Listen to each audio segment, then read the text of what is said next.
This is an emergency broadcast. What you're about to hear is extremely important. Drop everything so that you may understand the following piece of information. Koalas are cute. Did you know that? Well, here's another piece of information, hotshot. They're also completely fucked. I'm going to put this up on screen because it's such an important stat. You ready? A quarter of koala habitat went up in smoke in the bushfires. Doesn't exist anymore. That's just like your leg, just... Do you remember this? Do you remember me telling you that after the bushfires, the Nationals more or less thought, oh no, seeing as a quarter of koala habitat was wiped off the face of the planet, let's log even more koala habitat to keep up production, stooge. Wait, where's that timber going? Shit apartments in Sydney for Chinese investors to speculate on. Proud migrant success story right here, bros. Who do you think would win in a race? John Barilaro or koala? Let me know in the comments. It depends how many carbs I ate before the race for energy. Now have a listen to this. It'll make you Mr. Grumpy and then Mr. Happy, which, don't you reckon, in Australia, Mr. Grumpy, Ray Hadley, Mr. Happy, Jules Lund. In the 2020 bushfires, the infallible Susan Ley, who, to give you an idea of her views, the Great Barrier Reef is not in danger, it's just getting a more distinguished look like when Ted Danson let his hair go white. Even she had to admit that when it comes to koala populations, yeah, it's pretty dire.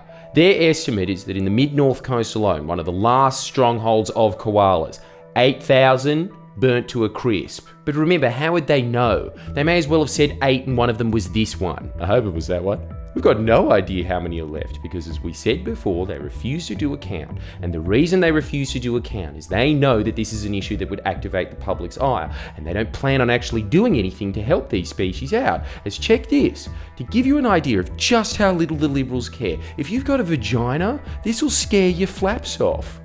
After the bushfires, Susan Ley said, "Don't worry, the Morrison government is pledging a further $94.6 million to the cause." First off, why not make it $100 million? What's with this $9.98 shit? You're not selling Cadbury Top Deck in a f***ing Woolies ad. It's just the budget or a reject shop. But second, where exactly is that money going, Susan? There's an aquarium. I mean, as someone who's probably autistic, I can't criticise the choice. If we're up to being 95% of the federal budget would go to Perth Aquarium, the other 5 would go to rebuilding Parliament House out of magic cards.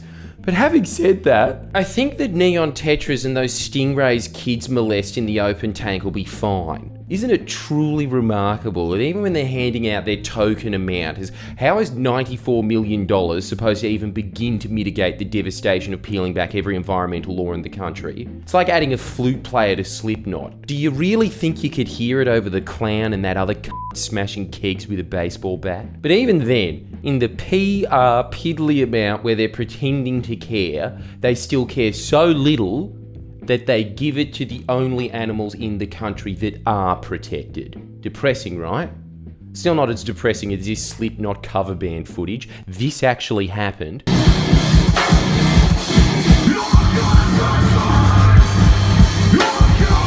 I didn't know you could actually get those Tom and Jerry bumps on your head. Yet somehow, this man has bet the rules of science with the power of rocking out. I've been talking to a couple of experts, and you won't believe this. I've asked them, given the environmental destruction, given the fact we have a government that holds wildlife in that much contempt, do koalas have a chance? The answer was, no. Oh wait, maybe if they build the Koala National Park. But what if we... No. How about no? But you don't know what I'm gonna say. Was it about koalas? Yeah. Then no. I've been asking for any other avenue, but guess what? There's none. This, ladies and gentlemen, is their only Noah's Ark. It is their official Lego stores for only children. It is sadly their only place of refuge. And even then, it's grim, as they'll have to share it with Australia's poorest and richest dickheads, as it's in the mid-north coast. It's one of the most biodiverse regions in the country. I mean, you know, it's no Kellyville, but I think any rational person can see the urgency of the situation. Are you rational? Wouldn't it be great if Gary Busey's watching this? Yes! Now, as always, this isn't just a refuge for koalas. This is going to have to be the Nausicaa Valley of the Wind for virtually everything because of how much the Liberals have the state. This will be the final refuge for gliders, forest owls, Costa Georgiatus. This is it. According to, how's this for a source? University of Newcastle, home of the Newcastle Knights and this KFC. Yeah, we got no dogs. Get it up, yeah! If you set up the Great Koala National Park, it will employ almost 10,000 people. You know, if anyone in the mid-north coast actually wants a job. Now, the project was always going on about logging and the forestry industry creates around 50,000 jobs. This is just one tiny slither of land, a few 100,000 hectares that if you told loggers, Hey, I made you a special state to ruin, it's over there. You honestly think that if you locked off just that, logging would shed more than 10,000 jobs? Because guess what? I don't give a if it did. The Great Koala National Park has far more economic benefit than forestry. Again, greatest news program on earth, the project boasting that forestry generates $9 billion all up for the entire economy. That little sanctuary alone would generate $1.2 billion of revenue.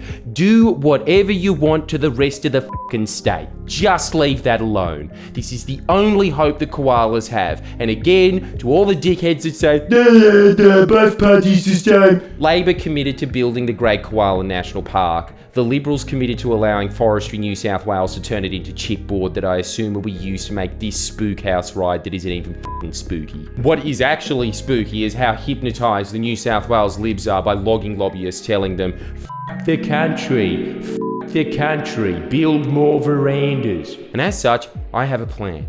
A last-ditch Hail Mary probably won't work, but let's give it a go plan.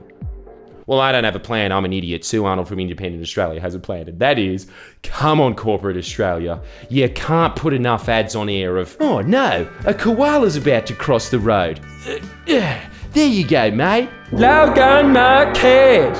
I don't even question their intentions. I just think someone in their PR department who has a fat budget to blow looked at the least controversial opinions on earth. Oh, I like koalas. They pick an organisation with a cartoon koala and a bandage on its head that could be a charity or a brand of Korean face cream, and they pump $3 million into doing what Susan Lee essentially does of, for every hairdryer you buy, we'll put in a vibrating chair in one of the koala enclosures at Taronga Zoo to alleviate their lombardic depression from sitting down all day. There's a lot of false prophets out there vying for your precious PR dollars because the same game you're in, they've got their own PR department. But think about this as a campaign.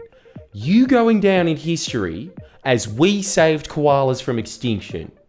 Christ, that's enough to redeem James Hardy. How much more positive PR would you ever need? Calvinator presents the Great Australian National Park. That is a 315,000 hectare billboard right there, permanently. I'd say you can't buy positive brand association like that, but you can. It'd cost you a couple of $100 million if you wanted to buy the land outright, and that'd be great, but come on. Fund an advertising campaign. Fund an advertising campaign about how important the Great Koala National Park actually is. I know you've got the budgets. I know you need to waste it by the end of the year. I know you've wasted in the past on you paying for a billboard of a koala sitting in a director's chair. This is something that even if you put a few $100,000 behind it, raising people's awareness to the fact of, oh, all the koalas are dying, to, yeah, they're all dying, and this is how you save them, I honestly think the Libs will cave. They're weak on this. If you represent a big company, contact me. Let me give you the 411, because honestly, going once, going twice, if you miss out on this opportunity and you work in the PR department of a big company, you really should be fired. There is no downside here. Everyone wins. It gets built, you save koalas. It doesn't get built, you go down as the company that said, I want to save koalas. And who doesn't like koalas other than John Barilaro? No one. Like and subscribe and contact me if you want a promotion. Please share and comment below. Comment.